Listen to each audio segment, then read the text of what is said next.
भिवंडी काल्हेर ग्रामपंचायत स्थित नवनिर्वाचित सरपंचपदी मंजुळा विजय चौधरी यांनी बिनविरोध सरपंचपदी निवडून देण्यात आली आहे। तसेच काल्हेर ग्रामपंचायतचे कार्यकर्ता व पदाधिकारी आणि आजी माजी सरपंच सदस्य ह्या सगळ्यांनी नवनिर्वाचित सरपंच मंजुळा विजय चौधरी यांना पुढच्या कार्यकारिणीला फूल पुष्प देऊन हार्दिक शुभेच्छा दिल्या।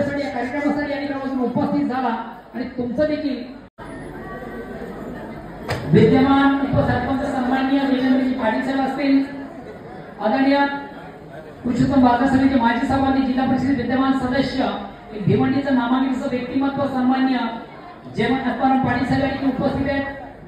पंचायत समिती सदस्य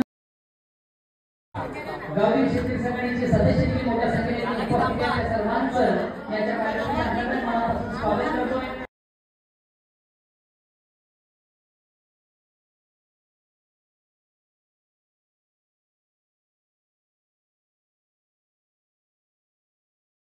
या ठिकाणी ग्रामपंचायत काल्हेरची विशेष सभा सरपंच पदाच्या निवडणुकीसाठी या ठिकाणी आयोजित करण्यात आलेली होती।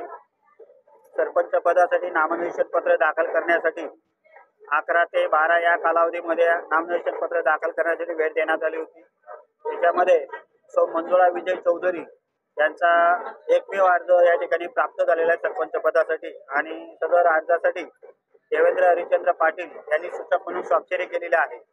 आणि ग्रामपंचायत काल्हेरचे सरपंच पद हे महिला सर्वसाधारण या प्रवर्गासाठी राखीव असल्यामुळे या अर्जाची मी या ठिकाणी छाननी केली असता अर्ज वैध आहे आणि सरपंच पदासाठी केवळ एकच अर्ज या ठिकाणी प्राप्त असल्यामुळे मी अध्यक्ष अधिकारी या नात्याने सौ मंजुळा विजय चौधरी यांना सरपंच पदाकरिता बिनविरोध निवडून आल्याचे या ठिकाणी घोषित करीत आहे। काल्हेर गावामध्ये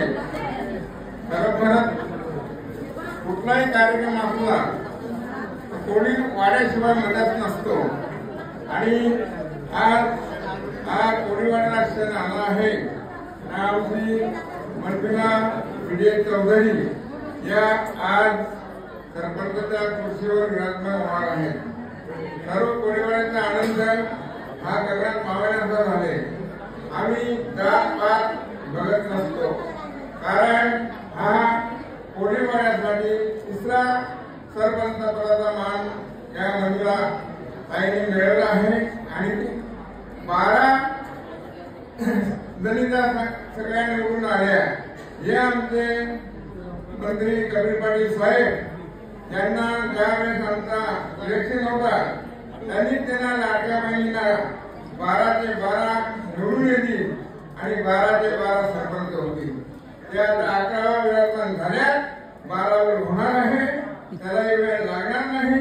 अशी आपल्या ग्रामस्थांनी एकजूट राखावी आणि पुन्हा या कमिटीला या व्यासपीठावर बसवावं एवढं बोलून मी मंजुळा ताईंना विनंती करतो की जसा झाला नाही विकासाचा काम केलाय तुम्ही करा।